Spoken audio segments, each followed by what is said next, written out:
ओम शांति। सृष्टि सदा शाश्वत है। इस सृष्टि पर, इस दुनिया में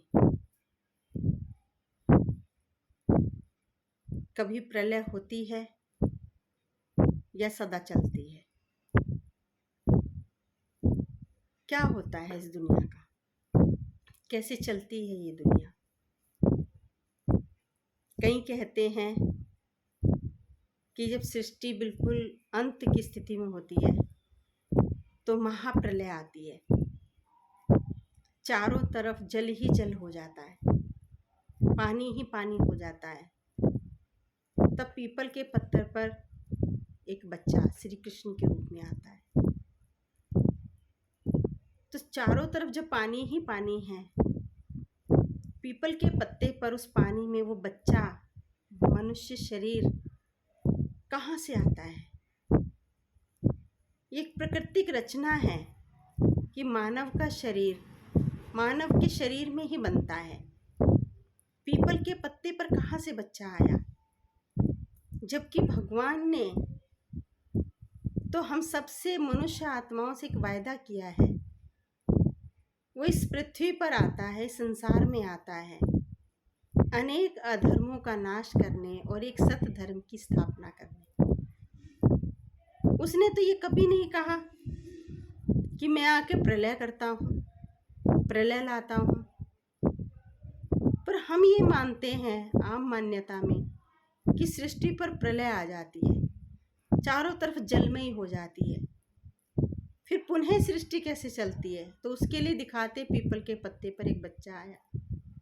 चलो मान भी लिया जाए कि प्रलय आ गई और पीपल के पत्ते पर बच्चा आया, बाकी कुछ नहीं बचा, सब कुछ खत्म हो गया।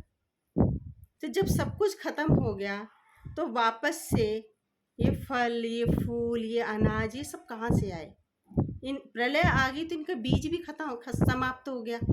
बीज रहा ही नहीं तो वापस से अनाज कहाँ से आएगा। जब हमारे घर में खेती में से अनाज आता है तो बहुत सारा आता है, तो हम पूरा वर्ष खाते हैं, काफ़ी कुछ खाते हैं, लेकिन उसमें से कुछ हिस्सा हम बचाते भी जरूर हैं। क्यों बचाते हैं? वापस बोने के लिए। अगर बचाएंगे नहीं तो वापस बोएंगे कहाँ से, तो वापस फिर अनाज कहाँ से मिलेगा। तो अगर प्रलय हो गई, चारों तरफ जल ही जल हो गया, तो फिर तो बीज भी खत्म हो गया। तो जब बीज खत्म हो गया तो वापस से फिर हमको ये फल, सब्जी, अनाज कहाँ से मिलेंगे। तो भगवान ने जो वायदा किया है, उसने ये कभी नहीं कहा कि मैं प्रलय लाता हूँ। उसने ये कहा है मैं अनेक अधर्मों का नाश और एक सत्य धर्म की स्थापना करने आता हूँ, श्रेष्ठ धर्म की स्थापना करने के लिए आता हूँ, सृष्टि का पुनर्निर्माण करने के लिए आता हूँ।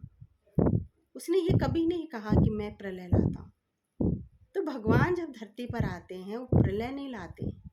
इस सृष्टि की कभी भी प्रलय नहीं होती है। सृष्टि तो सदा चलती है, अनवरत चलती है। हाँ, परिवर्तित होती है। प्रकृति का ये नियम है, प्रकृति कभी भी खत्म नहीं होती। ये 5 तत्व भी कभी खत्म नहीं होते हैं, परिवर्तित होते हैं।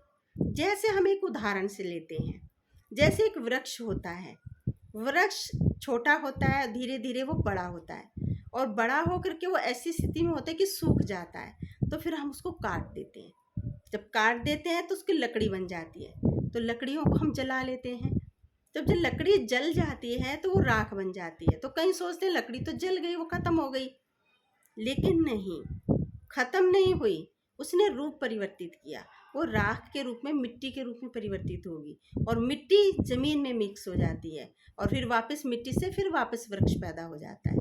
तो कभी भी प्रकृति नष्ट नहीं होती है, रूप परिवर्तित करती है। इस संसार के अंदर प्रकृति शाश्वत है। जैसे आत्मा कभी भी नष्ट नहीं होती, अजर अमर अविनाशी है, परमात्मा कभी नष्ट नहीं होते हैं, इसी तरह से प्रकृति भी कभी नष्ट नहीं होती है। ये 3 चीज इस संसार के अंदर शाश्वत है, जो कभी खत्म नहीं होती। एक है परमात्मा, दूसरी है आत्मा, और तीसरा है प्रकृति। ये कभी भी खत्म नहीं होते। हाँ, परमात्मा सदा शाश्वत एक रस रहता है। आत्मा के अंदर उतार और चढ़ाव आता है, श्रेष्ठ बनती है, कभी अपने कर्मों से खराब हो जाती है, भ्रष्ट बन जाती है, पतित बन जाती है। इसी तरह से प्रकृति प्रकृति भी अपना रूप बदलती है, लेकिन प्रकृति कभी भी खत्म नहीं होती।